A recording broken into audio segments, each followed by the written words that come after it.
इसी तरह से यदि अगर हम वेट हैंड से इलेक्ट्रिकल अप्लायंस को छूते हैं तो हमें इलेक्ट्रिकल शॉक लगता है। इसके पीछे भी कारण क्या है? लिक्विड में इलेक्ट्रिसिटी करंट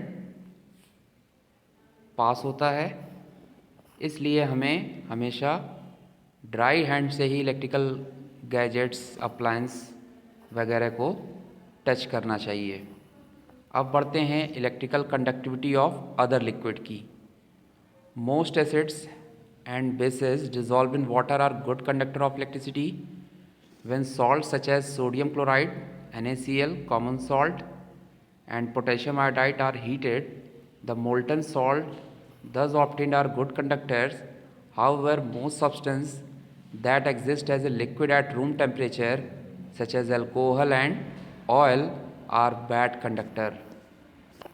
तो ज़्यादातर एसिड या बेस जो कि वाटर में डिज़ोल्व होते हैं वे सभी इलेक्ट्रिसिटी के अच्छे कंडक्टर माने जाते हैं, जबकि वहीं सॉल्ट, जैसे आपने नमक ले लिया और पोटेशियम आयोडाइड को जब हीट करते हैं तो ये इनका जो मोल्टन सॉल्ट होता है, मतलब semi solid, molten salt means semi solid, मतलब आधा ये सॉलिड होगा और आधा लिक्विड होगा, ये जो हैं इलेक्ट्रिसिटी के गुड कंडक्टर माने जाते हैं।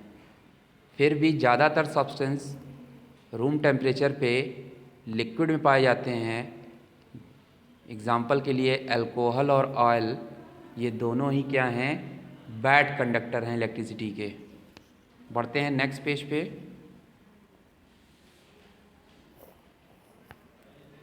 जैसा कि स्क्रीन पे दिख रहा है, some fruits or vegetables such as banana and potato also allow an electric current to pass through them.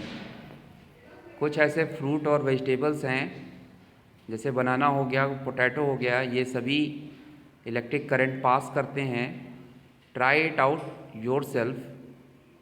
Caution की बात है, मतलब यहाँ सावधानी क्या बरतनी है? Please do not eat the fruit और vegetable after passing an electric current through them. सही बात है, एक बार इलेक्ट्रिसिटी पास होने के बाद आप फ्रूट या वेजिटेबल को खाने का प्रयास नहीं करेंगे।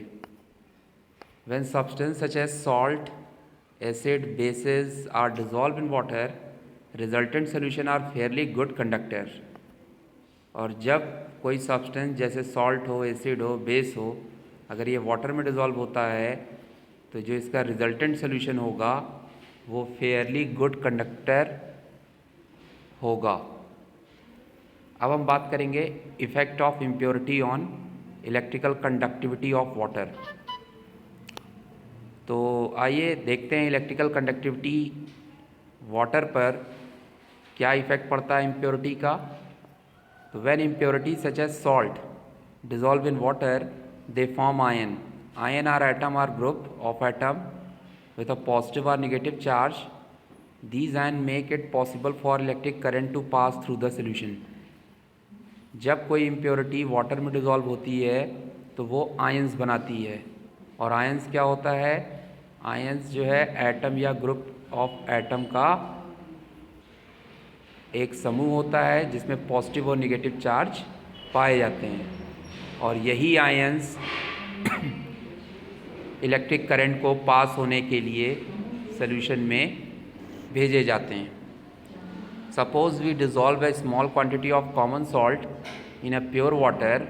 When salt dissolve in water it forms ion of sodium and chlorine, जैसा कि स्क्रीन पे दिखाई दे रहा है। NaCl को आयनाइज किया गया Na+ NaCl- में।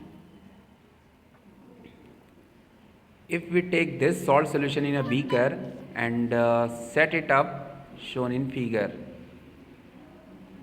तो electric current will flow in a circuit. Such arrangement is called electrolytic cell. यदि इस सॉल्ट सोल्यूशन को बीकर में रख लिया जाए और इसमें इलेक्ट्रिकल करंट फ्लो की जाए सर्किट के थ्रू, तो इस प्रकार के अरेंजमेंट को इलेक्ट्रोलिटिक सेल कहते हैं। Pure water does not form enough ion to conduct electricity, that is why pure water is a poor conductor of electricity. बात बिल्कुल सही है कि प्योर वाटर ज़्यादा से ज़्यादा आयंस प्रोड्यूस नहीं कर पाएंगे, इसीलिए pure water poor conductor of electricity कहलाता है। जैसा कि आप फिगर देख रहे हैं इलेक्ट्रोलिटिक सेल का, ठीक है, ये आप फेयर कॉपी पे बनाएंगे और जितने लेवलिंग दिए हुए हैं वो भी करेंगे। आप इस पिक्चर में देख रहे हैं इलेक्ट्रोलाइट है बीकर में रखा हुआ।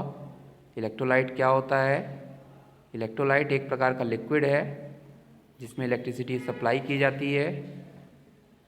चूँकि इसमें आयन होता है इसीलिए इसे इलेक्ट्रोलाइट कहते हैं। यहाँ पे सॉल्ट सॉल्यूशन और डाइल्यूट सॉल्यूशन एसिड का प्रिपेयर किया गया है। इधर आप देख रहे हैं 2 रॉड लगी हुई हैं, एक का नाम है कैथोड, कैथोड निगेटिव टर्मिनल होगा, और एनोड जो रॉड होगा वो पॉजिटिव टर्मिनल होगा। तो करंट किधर से किधर फ्लो होता है? पॉजिटिव टू निगेटिव, जबकि electron will flow from negative terminal to positive terminal. और यहाँ पे देखिए बैटरी भी लगी है, बैटरी में भी 2 टर्मिनल हैं, निगेटिव और पॉजिटिव। एलईडी बल्ब जो है जब ग्लो करेगी तो इससे ये पता चलता है कि सर्किट में एलईडी बल्ब जलने के कारण इलेक्ट्रिसिटी की सप्लाई क्या हो रही है? स्टार्ट हो गई है। तो इस तरह से हम इलेक्ट्रोलिटिक सेल जो है रीड करेंगे। तो स्टूडेंट आज के लिए बस इतना ही। नेक्स्ट वीडियो में हम इस चैप्टर के बाकी बचे हुए इम्पॉर्टेंट टॉपिक्स के बारे में डिस्कस करेंगे। So we will meet in next video. Till then bye bye and take care.